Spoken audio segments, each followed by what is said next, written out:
welcome to another episode of Oh What a Lovely Podcast, where popular culture meets the First World War. In this episode, Jessica, Chris and I are joined once more by Mark Connelly. If you recall, Mark joined us in episode 10 to discuss betrayals of the Christmas truce in 1914.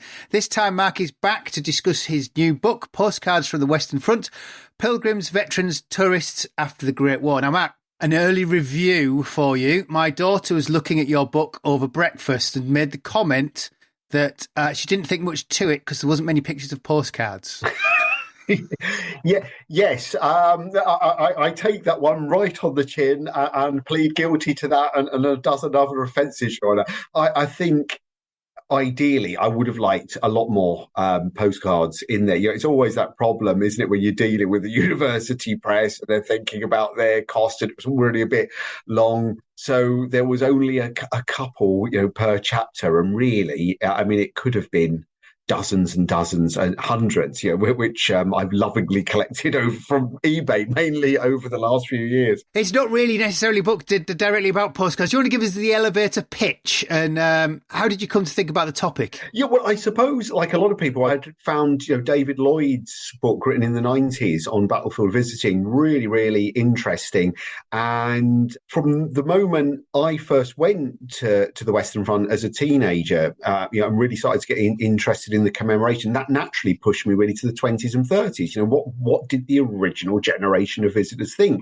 So being a big admirer of David's book, began to realise that thanks to the wonders of digitisation, there was there was a way of taking it way beyond what he brilliantly did in the 90s, and there was a way of kind of reapproaching the subject, and that by doing so, we could unlock something not just about, shall we say, ordinary people's reactions, but put them in a relationship with local people, the people of those communities of the old battlefields, and veterans. And that's also what really fascinated me, the idea, what did veterans make of this? Where did they want to go? Because so often, as we know, in the kind of commemorative story, the veterans are the jam in the sandwich between the bereaved. So when do people start visiting France as, I don't know how we want to refer them. I mean, we have pilgrims, veterans and tourists. I mean, when do they start visiting France as pilgrims, veterans and tourists? Or is there a chronology to how you see the three separate groups? If the press had been mad enough to give me even more words, what I really wanted to do was expand the wartime visiting bit, because that was the bit that threw me. How many people are on the Western Front digging around the battlefields by Christmas 1914? Thanks to the German retreat from the Marne, there's a fairly relatively quiet and relatively big space that's been abandoned by the armies. And there are people out there coming over from Britain, and they're finding it pretty easy until the end of 1915, when finally the government, the War Office, the French authorities tighten up and stop civilian travel, particularly on the Calais-Boulogne cross-channel route, because they do realise that this is a bit of a security risk, and there's more pressing, military traffic that's got to go. So people, that's what I say really amazed me is that through 14, through the first stages of the war and into 1915, people are coming and going, and obviously people are still getting permission to do a very particular type of visit, which is normally to visit relatives in extremis in hospital camps, but much further behind the lines. So they're not really getting to see the upfront sharp end of it. But it's clear from what some people say that while they're out there, that almost to help them understand what their poor suffering loved one had been through, they wish they could have got a glimpse at the front end of things.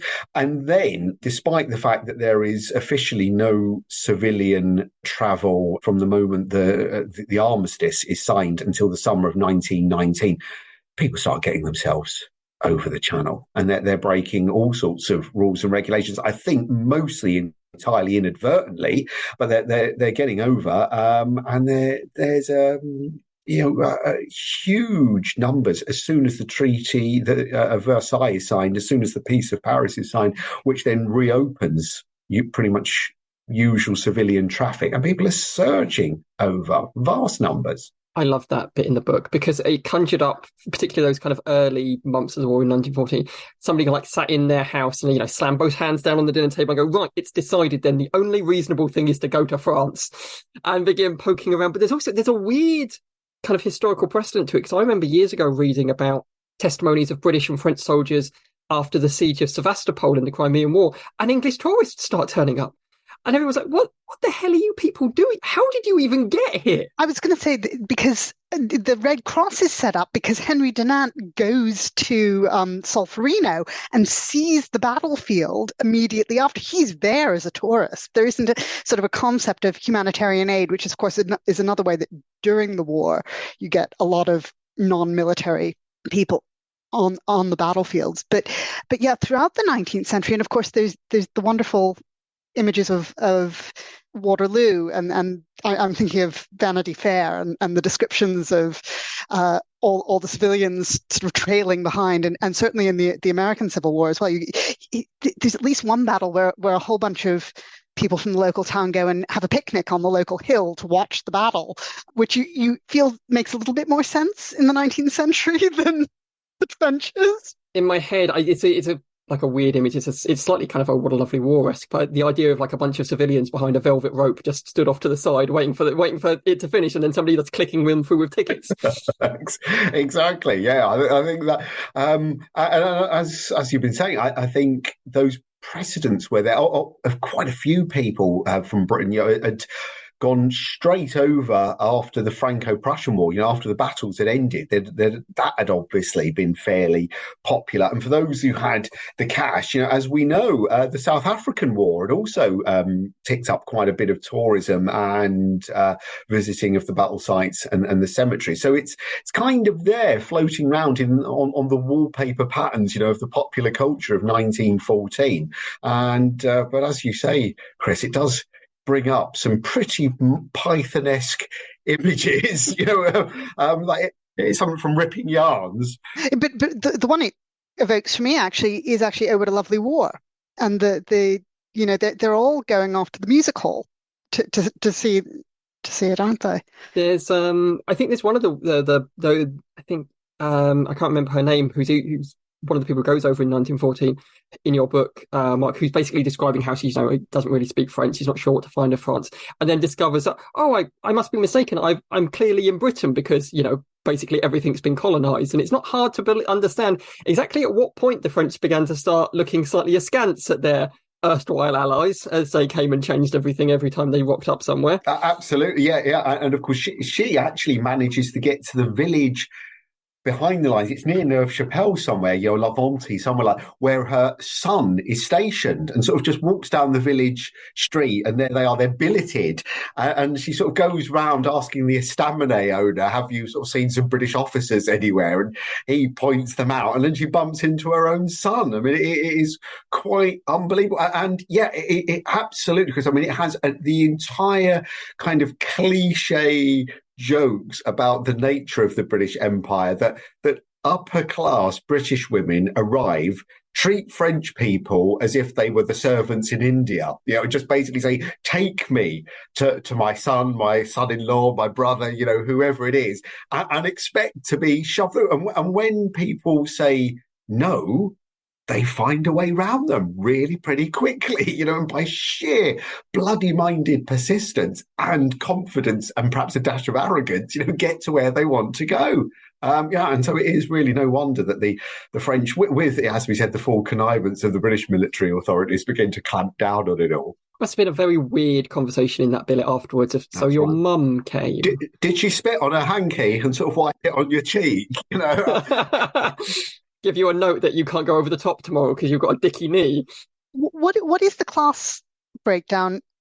I'm thinking more after the war than during the war. Well, I think the immediate post-war surge tends to be the richer people, because it is such chaos over there, because it can be a bit difficult to get over it. It needs, at times, a little bit of string pulling, people in the know that can smooth your way past military pickets and such like. So it definitely tends to be only the richer groups.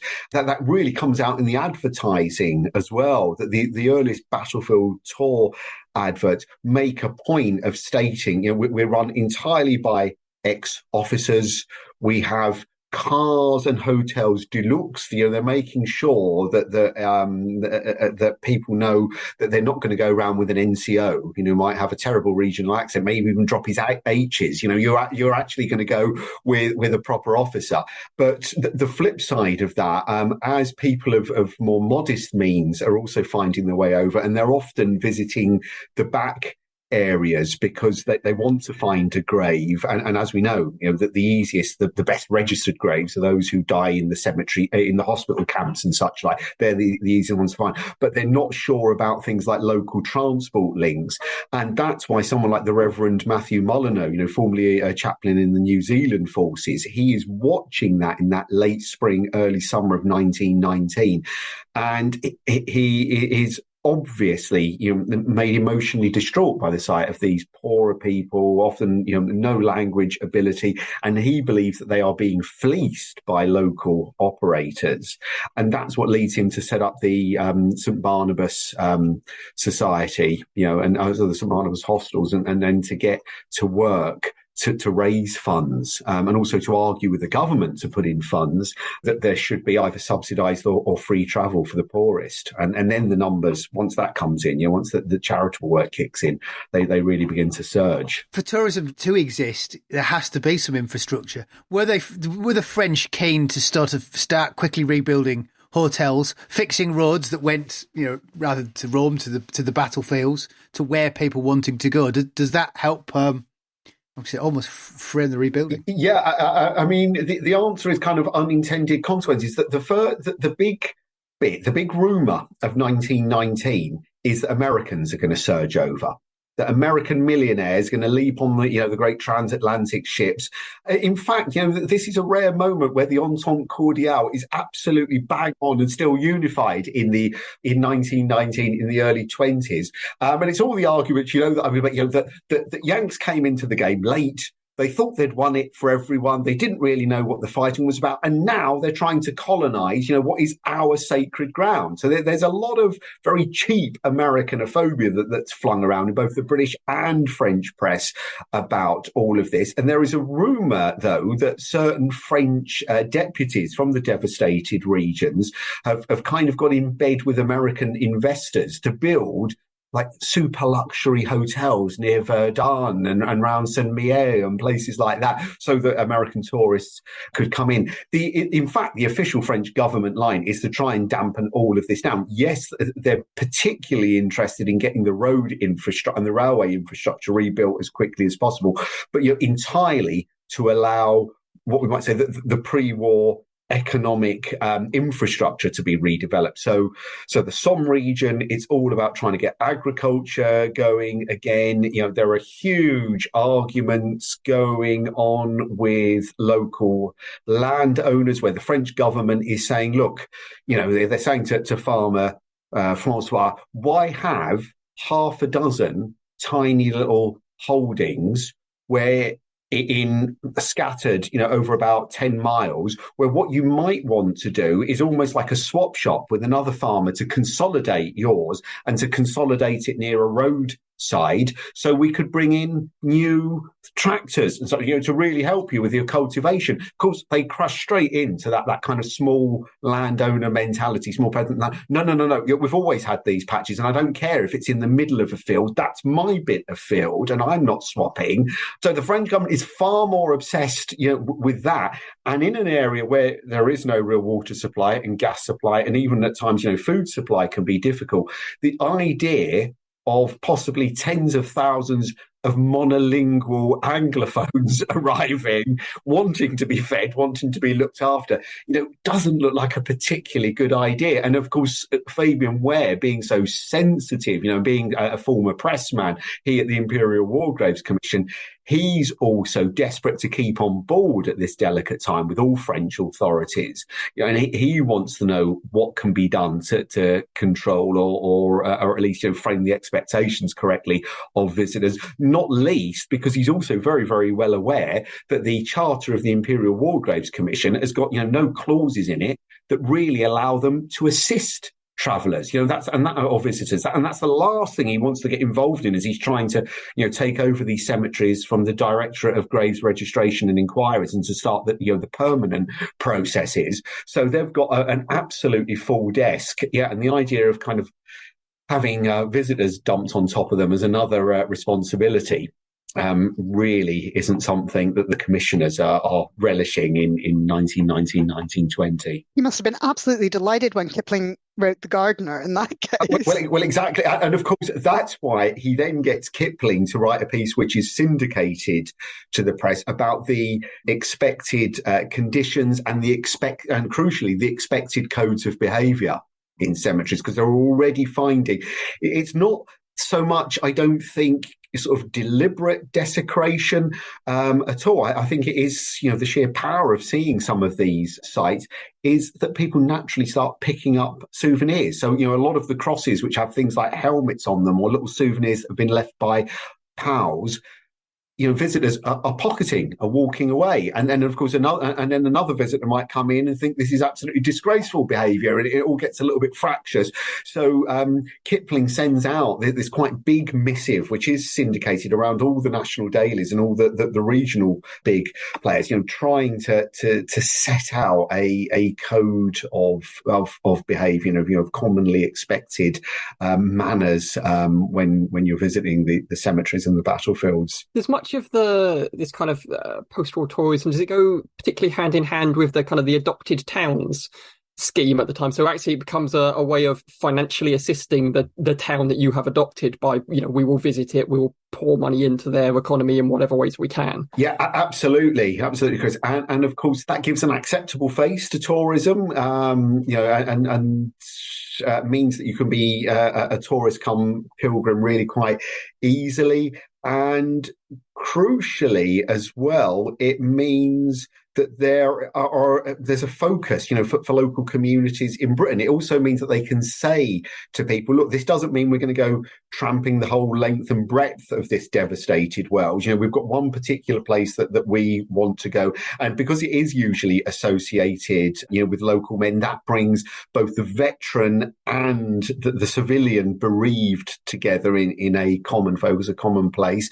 But also, I think fascinatingly, what it does is to create an itinerary that we've almost forgotten about today. What really interested me was how often some of these places regarded as sacred are a fair way behind the front line. They're not actually battlefield at all. It's where the 3rd Battalion of the Loamshires or whatever it was in a billeted camp for the best part of 6 months before the Somme. So it's way behind the line somewhere, but that becomes their sacred space, not necessarily the place where all the blood was shed. It's the place where the men were under canvas or in barns and we're going to the local bar. And I think therefore, like mums and dads coming back, that's something they also want to see, and they like to bump into those people. And it means that the mayor, can come over from Britain or wherever it's to be his equivalent in France. So yes, the British League of Help and the adoption scheme, I think, is really important in this. And it's clear that some communities come out, regularly, almost year after year, to see their adopted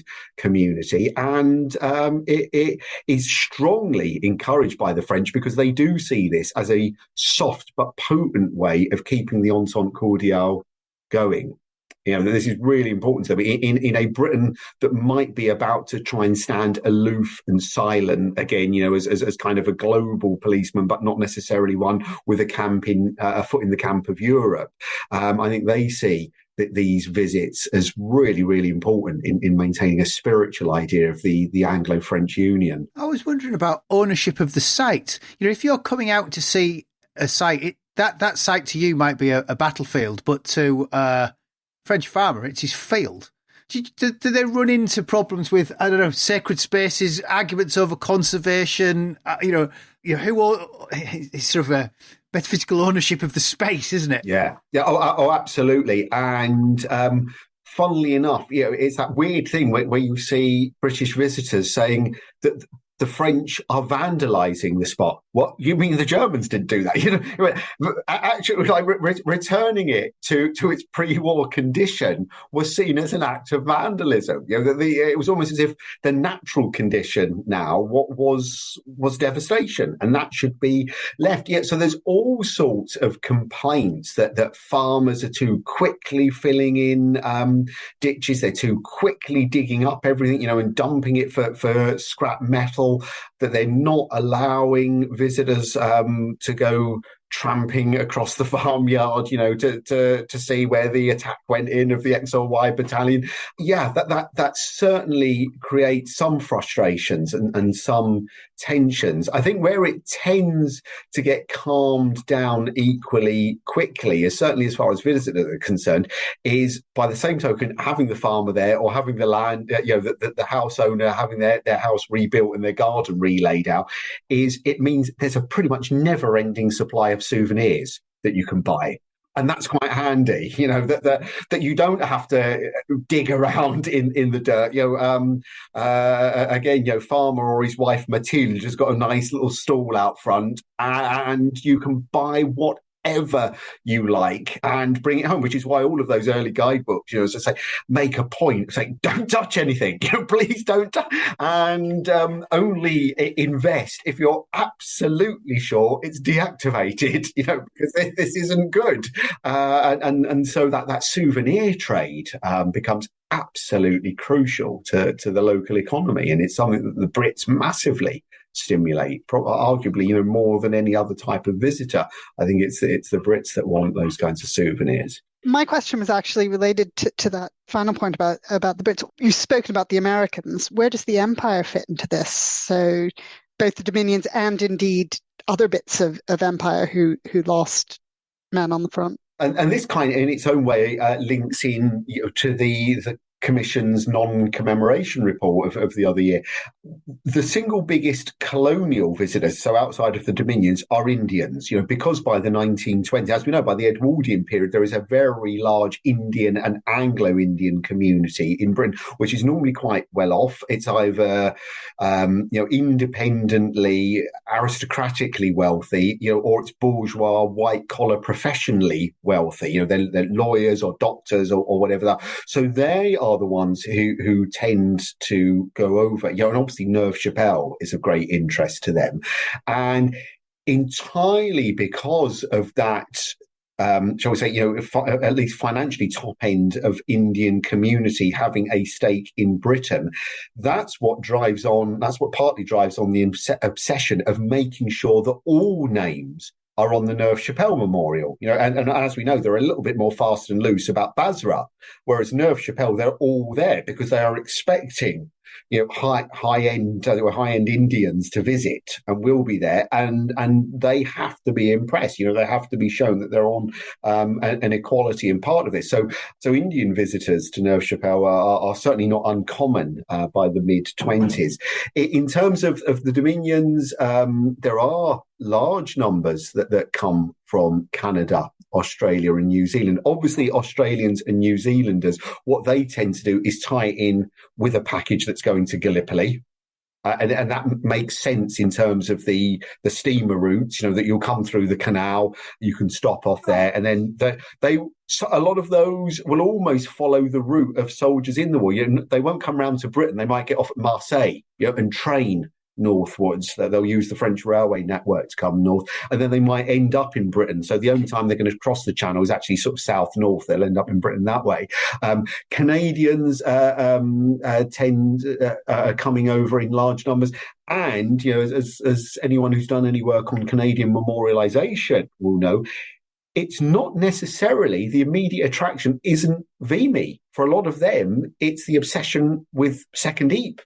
And even Third Ypres, it's Passchendaele and first and then the Second Battle of Ypres where they're very, very interested.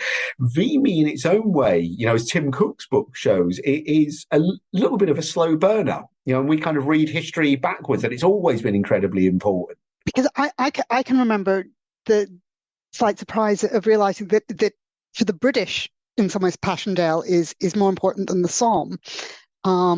Up until the 60s in many instances.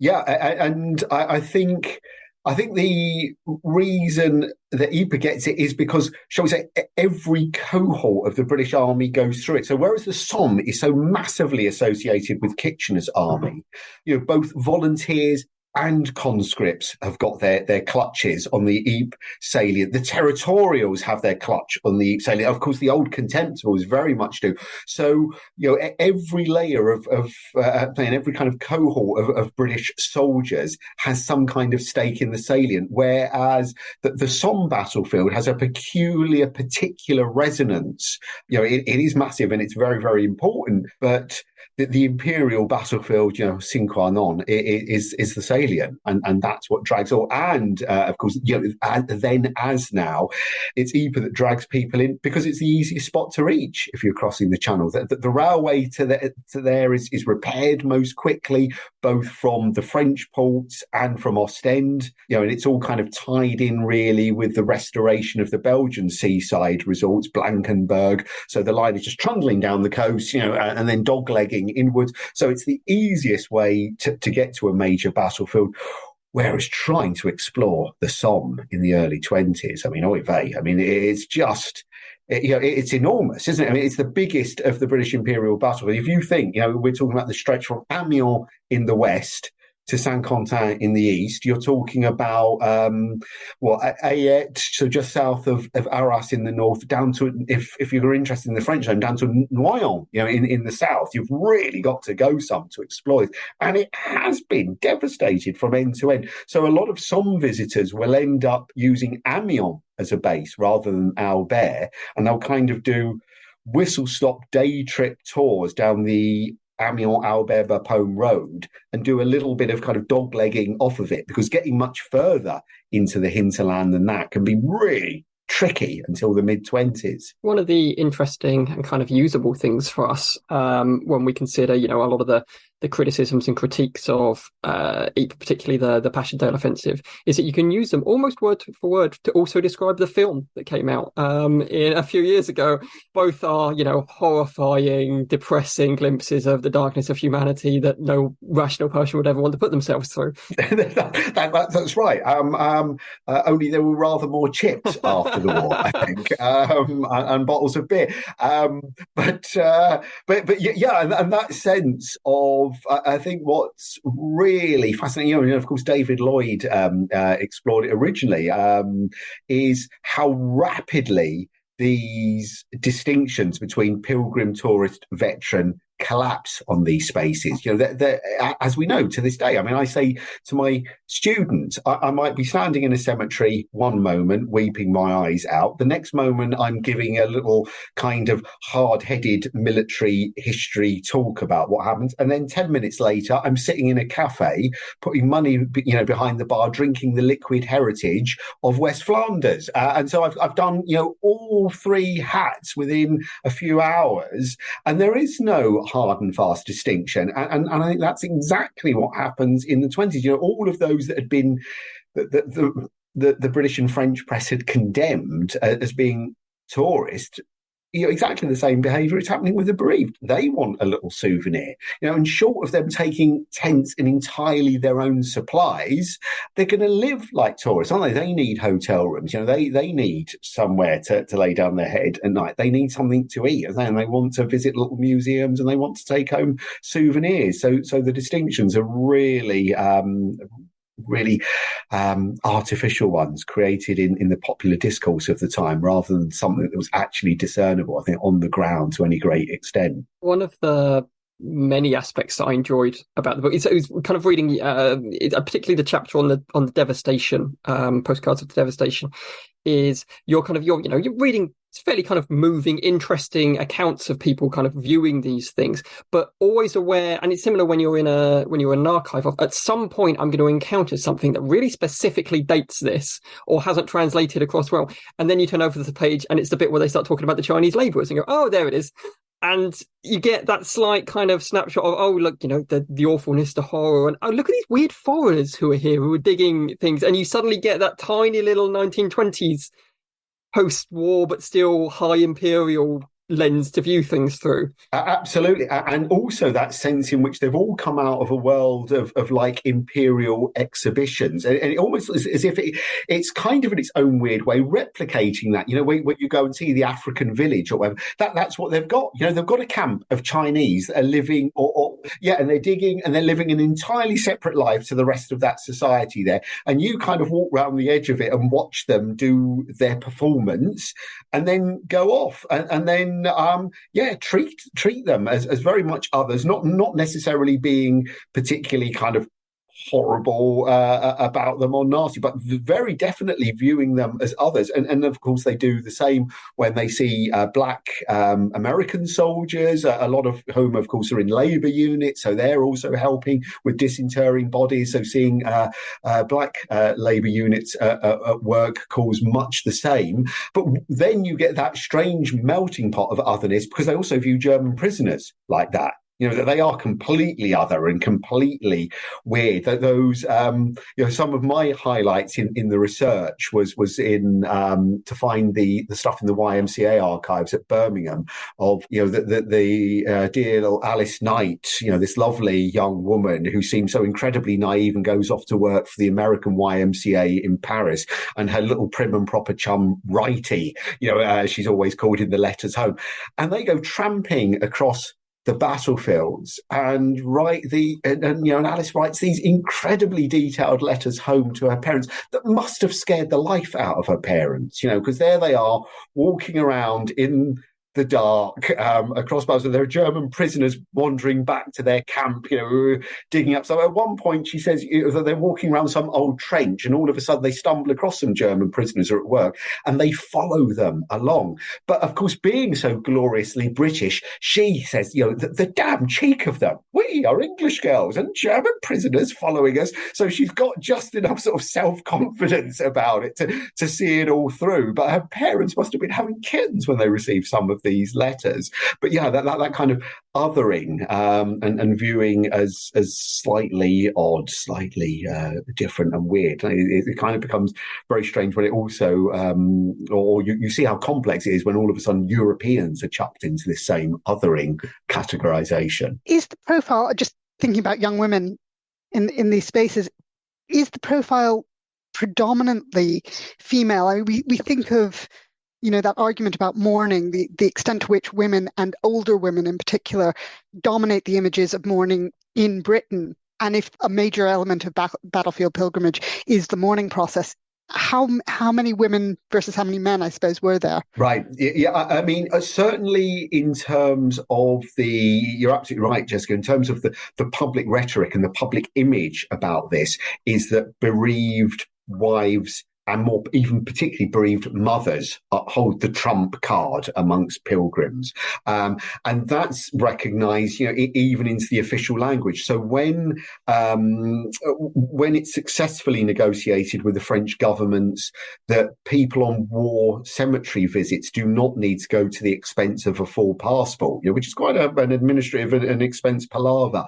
And all you need is this war graves pass, which you just get a kind of couple of signatures from a police station, your photograph, and it's valid for 10 days and it doesn't cost anything. When they're doing the eligibility lists, the very first person mentioned are parents, mother and father, and it's in that order. And then it's widow, and then they go down. And I think, if I remember it correctly, the full a sister even outranks a brother. So it's not even alphabetically done. It's sisters and brothers. So the female bereaved are kind of front and centre. They're always used. All of the war graves visitation charities, the Church Army, St Barnabas, YMCA, in all of their public appeals, it's an image of a woman at the graveside they use. That very famous one of the St Barnabas pilgrimage with the old lady who's got her hand on the wooden grave, which was a genuine shot, but by the same token also, slightly posed, was taken for publicity purposes. But there she was at her son's grave. That's the one they do. You don't really so much see men. And of course, you certainly don't get veterans used, because veterans do very, very weird things. They go from being respectable, to saying, right, well, we've also got a crate of stout, haven't we, lads? And that's what That's what old Charlie there would have wanted us to do. Bang, and away we go. Let's sing all the filthy verses. And the bereaved just don't get that. And I think, again, that's what sort of reading between the lines of so many of these reports, when the bereaved and veterans go out together, it's clear that at certain points of the day or night, they give each other a bit of space because they're just not on the same emotional or spiritual plane. The bereaved are not going to get it that they're all piled round the bar round the corner and are waiting till they're being, flung out by the landlord and are giving it all of the verses. They just do not get that. The bereaved are sitting there, perhaps, a little stunned, shell-shocked to use the term, and they can't join in with that. So I think they quite subtly and in a kind of unwritten way just give each other that little bit of space so each can deal with it in their own way. But to come back to your point, women are at the heart of it, and it's certainly, again, in all of the kind of standard packages, it will say what a single woman, either as a young widow, or a mother, it's her experience of getting on a train. It's where our guide will meet you, and it's all framed in that way. But often one woman to another, because so many of these guides for the charities are women, and they're the ones who are sort of standing at the railway station with their big badge on, and their little board of names waiting to meet the visitors. So women are crucial to the whole thing. Should be giving out 2 pamphlets for those people, one of, soothing verses for the bereaved and one which is all of the lyrics to Mademoiselle of Armentières for all of the veterans. And you'll need these at different times of the next 24 hours. Yeah, indeed. And the amount of times, and of course the dear Mademoiselle, that virtually every veteran, if they do come out with their wives, they always say that's the story that everyone wants to know, no doubt from the slightly more cleaned up version where it's only to do with sort of kissing and embraces, not the other things that the Mademoiselle was meant to have got up to. And various rooms and the sort of houses and doors are knocked on in Armentières. The people of Armentières must have had a terrible time through the 20s and 30s with random knockings on the door and people asking, where is she? You mentioned leaflets there, Chris. I was going to ask about guidebooks because I got completely fascinated by guidebooks. Now, they're coming out as the war's actually going on, weren't they? Which is, considering you can't go as a tourist, seems an amazing thing to do. Yeah, Michelin are in there in 1917. Once there's the German retreat, as soon as there is the German retreat to the Hindenburg, the Siegfriedstellung, they get going on their new Ain guide. And that, if you've ever seen that, it's a kind of masterpiece in surreal humour, really, because it or there's an element of kind of bullseye about it. Have a look what you would have won, because what they do is they have lots and lots and lots of photographs saying, and this incredible medieval cathedral looked like this. Yeah, and because they can't really do much more, they've not had real time to do any research. So you might get a few like basic official history type sketch, chronology of the fighting, but not much more than that. And so it essentially becomes a gazetteer of what's disappeared, and it means that obviously that they can use all of their library images. That's very handy, and only a relatively small collection of new images. But yeah, that sense in which they're expecting people to go out of Gare de l'Est, as indeed they start to do. That's mainly for a French market because that's a little bit easier to do for them to leap out, and it's clearly really built around Parisians. I think if you look at it, it's all about day trips out from Paris on the train and having a little sniff around these areas. Yeah, and then as soon as the war ends, the number of guidebooks that are completed during 1919, and some of them already are in press long before the 1919 and are out in the bookshops. It is truly, truly remarkable. I looked at the Michelin Guide ones. They're slightly amused because I wasn't quite sure what to expect. I expected kind of like a modern guidebook with lots of maps and then photographs of desolation, and it's not, as you say, it's here's this building then and here it is now, and they've kind of got the same angle, and it's blown to pieces. Yeah. And indeed, again, coming back to that kind of Monty Python humour, that the YMCA representative in EPA decides in late 17 that the thing that will keep the Tommies really, really interested as they trudge through the ruin of this to get up to the front line is some like little mini guidebook. That's what they want. And when they're wandering around, how many daylight hours they ever thought you could wander around easily in EPA is another matter. But yeah, there they are pointing out things, and it literally is, look out on the corner, of the Buttermark of Butter Street, because there was St Nicholas's Church, Priory Church. Nothing there now, of course, but it was gorgeous. And they're sort of doing this, and you think, how many Tommies picked that up and thought, what on earth is going on here? There is a higher level of humour that I'm not kind of comprehending here, really, and I need to try and get in tune with it. So, yeah, the guidebook was produced during the war, and then that slew in 1919 into the early 20s. Do they feel the need in the guidebooks to go over the war, to explain the war? Because you're obviously talking to people who've lived through it. I'm always very conscious now when you read books about sort of the Second World War, there's always a big run up to have to explain people what happened, whereas if it was written 30 years ago, it wouldn't be there. So slightly intrigued by the guidebooks, and when do they sort of start to give the context of what's going on, because it's not quite known, or it's passed from the immediate memory? Yeah, there's a sort of sense in which there is no kind of context about the run-up to war. The war just happened. It started, bang, like that. And it's just expected that everybody knows the causes, and why it started.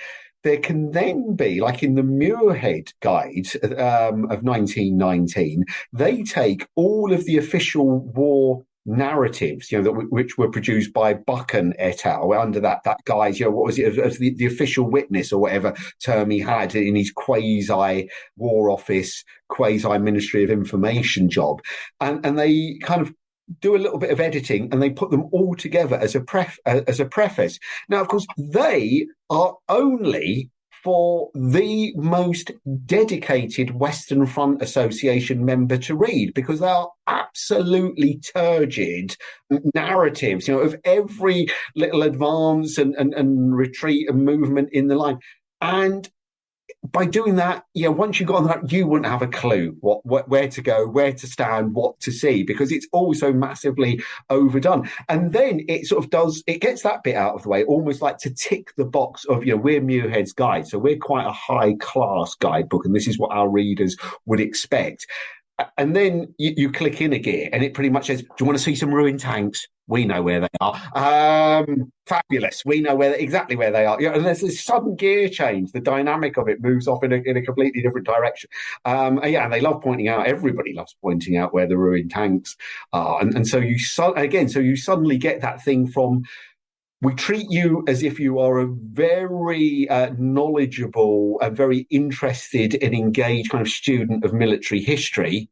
And now we're going to treat you as if we know you've all come for a circus act, and we can tell you the best places to see the circus. I like the idea that they're written in the style of all of the stuff that J.E. Edmonds decided was just too boring to put in the official histories. No one's going to care about this stuff. Exactly. It does seem like it. Crikey, it goes on. And it has exactly that. So a lot of it is about kind of armies and corps. So, you get a lot of Roman numerals chucked around, all of the terms, pivoting, outflanking manoeuvres, and so again, it's all the language of high military history official euphemism that we're expecting, and that's what again makes it quite an interesting rhetorical gear change when you actually get, when you finally get to the front, as it were, and all of a sudden it is about either the wonders of ruined tanks or the pity of cemeteries. All of a sudden there is a sort of emotional register changes in the books. You can sort of imagine the fathers in particular marching around the fields declaiming to their wives about, probably the same men who read all the reports in the press and clipped things out and had a map that they followed the war on during the war years itself. Absolutely, and where I saw that completely, Jessica. Yeah, you've got that now. There is a diary account of a couple who lost their son, and the father kept a very detailed diary of 4 days they were out there, and they obsessively, wanted to walk every inch of no man's land over which they think that their son had advanced and where he'd been killed. But what was fascinating, the dad transcribed into his diary word for word sections from Atherton Fleming's guidebook. So it's almost, as if I'm showing you, that I understand all of this. I understand all of this stuff about military topography and orientation, and I'm going to quote it in the middle of my text. I think I've read that essay. Yeah, exactly. So I can I can show that I'm here for a personal mission, and I understand the higher military direction of the war. And it's almost like it became an emotional shield for him. And obviously, it makes his son's death justifiable because he's part of this phase of operations. This is what it's about. Yeah, I was going to say it must be a way of giving it a sense of purpose. Yeah. So I think using that rhetoric, very much, therefore our son did do his bit in the great cause, and it was here that he fell. Can I just ask about the veterans? And you've talked a little bit about, the different register at which veterans are traveling. You also mentioned that they're employed as guides. I'm sort of wondering about the timing of that. First of all, it sounds like they start being employed as guides almost immediately. And which ex-servicemen are being recruited in particular for that. But also, is there a different timescale on which the veterans are choosing to return to the battlefields, or does it happen as quickly as with the bereaved? It's a lot of relatively young single officers who I think, who appear to have stayed on in the army. They're part of that clear up operation being run by Brigadier General Wyatt, with all that stuff, the unknown warrior being involved in that. Therefore, as well, because they're staying on into 1919, I think, and because a lot of them are on staff liaison duties, although I can't prove this, my hunch is they're probably that little bit better in the French language than some others, so that they've got this kind of stake going on, and they're starting to see the opportunity. So by the late spring of 1919, as some of them are being demobilized, it's clear they're thinking that there's no point leaving here. As with everything else that the army is doing in 1919 in France and Belgium, there's a lot of pretty top quality kit that is being flogged off at pretty much rock bottom prices. So army lorries, army, staff cars, they're all being sold off, just as, the horses are being sold off. So you can get yourself something that you can turn into a charabanc really easily. If you've been billeted in somewhere like Amiens, so all the hoteliers and the restaurateurs, you can say, how about if I bring a little group in in a few days' time, you can sort them out for a dinner or a luncheon basket, right? So I think they've got all of those connections and they're starting to do it. And of course, because mechanical transport is so important to this, I've also saw some evidence of, and I would love to have a little bit more time to dig around.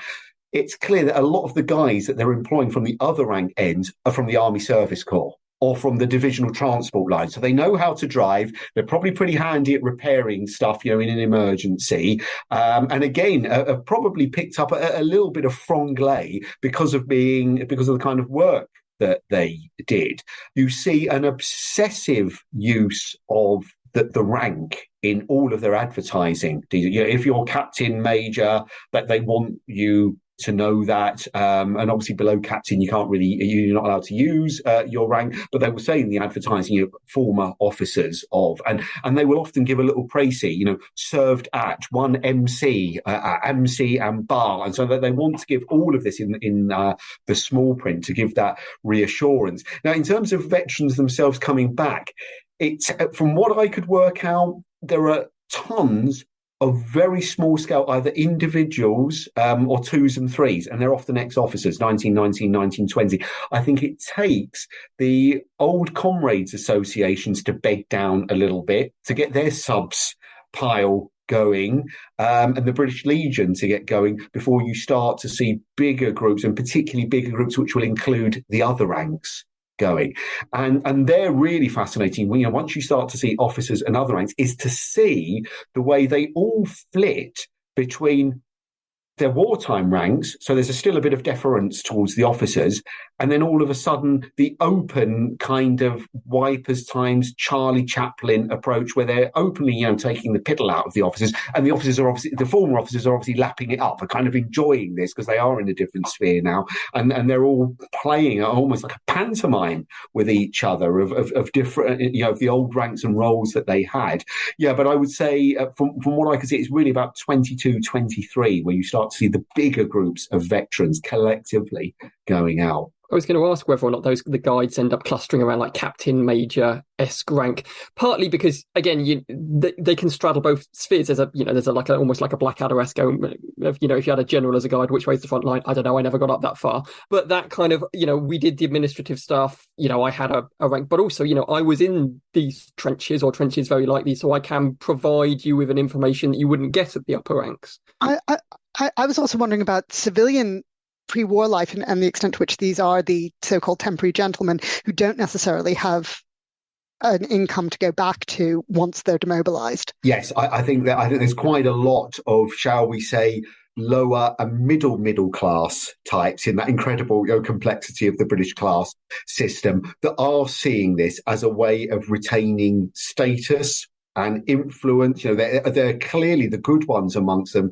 The kind of fan mail they get, they're so hugely appreciated by those that have a good experience with them. They clearly have a status, I think, amongst the local French and Belgian people, the best of them, because they are doing such a good job at stimulating the local economy. I think amongst the bar owners and such like. So they have that rank and status. It's sort of interesting how it becomes kind of families straddling things. So, for instance, the Parmenter brothers, they're very, very interesting.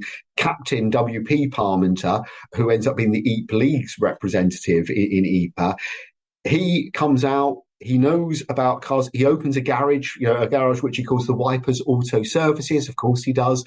And he's soon running tours. But he has been invited out by his brother, who's working for the commission, who's a gardener.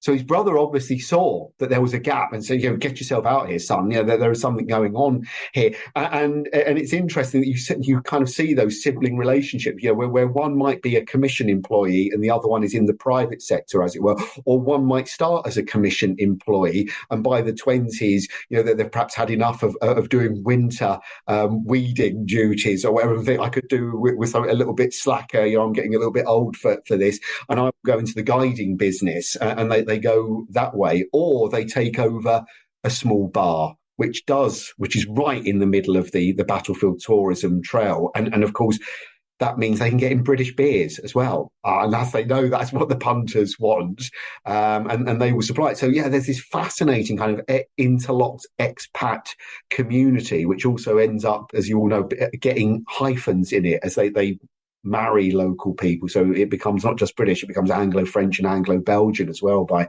the mid-20s.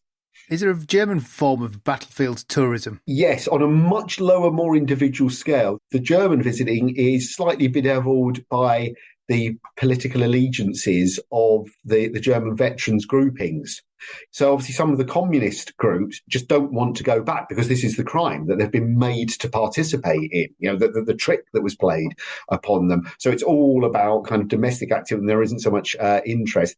In fact, there's far more of a surge of organised, of sort of large-scale organised German visiting, as you might expect after 1933, once Hitler is politicising this, and is using German veterans as a political tool, and the veterans movement becomes Nazified and taken over, and you see also the German ex-prisoners of war association. They even will come over to Britain because they obviously they've got guys buried all over Britain, and they're quite stage managed affairs. So there are numbers. They're often say relatively small, as you can imagine. They're often quite fearful of the reception they're going to get. They don't really want to open their mouth at times unless they can speak a little bit of English or French, because they are worried. One slightly older man, he was sort of slightly older when he served, and therefore is kind of in middle age by the mid-20s. He's in Ypres in 1925 when the film, the British film Ypres, is being shown. and he takes his wife into the cinema in Ypres to see it, and they're very worried if they whisper anything to each other that they're going to be overheard, and it might be trouble. They're really sort of pleased that no one actively heckled them or anything like that. You get this sense from his little diary entries and the letters that he sent home that they never were made to feel incredibly warmly welcome, but nor was anyone sort of outright rude to them either. So they were pleasantly surprised by the reception they got. So they are there in numbers, but they tend to keep a lowish profile. They're certainly not singing songs in bars, and doing any of that kind of stuff in the way that the Brits and French veterans will tend to. And the bereaved. I'm just thinking of course that there are the German cemeteries across Belgium as well. That ends up being such chaos for the German bereaved. Thanks to the seemingly random, at times it must seem like random decision to dig up, to concentrate. Obviously, the single biggest phase of concentration is actually just after the Second World War, when the VDK really gets involved. And ironically, utterly unwittingly, the term it uses, where it's in the late 40s, early 50s, where it's trying to rationalise because it needs to get a bit of cash flowing for the Second World War commemoration, is that we need a final solution to the First World War graves. And it's obviously entirely unwitting. The poor guys are used. And so that's when you get that big, Langemark concentration. But yeah, in the 20s and 30s, I think for many German visitors, it seems almost random as to whether the cemetery is going to be there or not, which then tends to make people wary of going, until they've got absolutely fixed knowledge that there is a site to visit. But yeah, there are certainly there are visits, but in a much smaller number than there are for the Anglophones. And it's one of the fascinating little stories I came across actually was as a result of the rumour goes up, and even the commission pick up on it. They're absolutely sure that the German cemetery that Albert Ball, the great fighter pilot, was buried in, and it was decided to leave him in the German cemetery. Well, it's thought in 24, 25 or something that the French are about to demand the concentration of this cemetery. So, of course, the commission kick in and they write to Albert Ball's father and they say, we may be disinterring your son at some point in the near future, and there are nearby cemeteries, and we will take a decision as to which is the best, most appropriate one, which to move his body. So Albert Ball, I think it's Albert Ball Senior, writes and says, no. If you're going to dig him up from where he is in this German cemetery, and if this German cemetery is disappearing, he's coming home. I'm having him buried at home. And the commission write back and they give it the standard line. Well, we're very sorry that there is a British, an imperial ban on repatriation, and this is where it gets really nasty, because he pretty much writes back and almost says in bold type, cobblers, that's an absolute myth. Because in 1915 I went to a funeral in Canterbury whereby the body of Vernon Austin, he of the Austin Motor Car Company, was brought home and paraded on a gun carriage through Canterbury High Street, and I went to his funeral. So there was, that was kind of slightly before us and slightly before we got the ban in. You know about that, do you? That there was a time before there was a ban. Oh, bugger, this guy knows about it.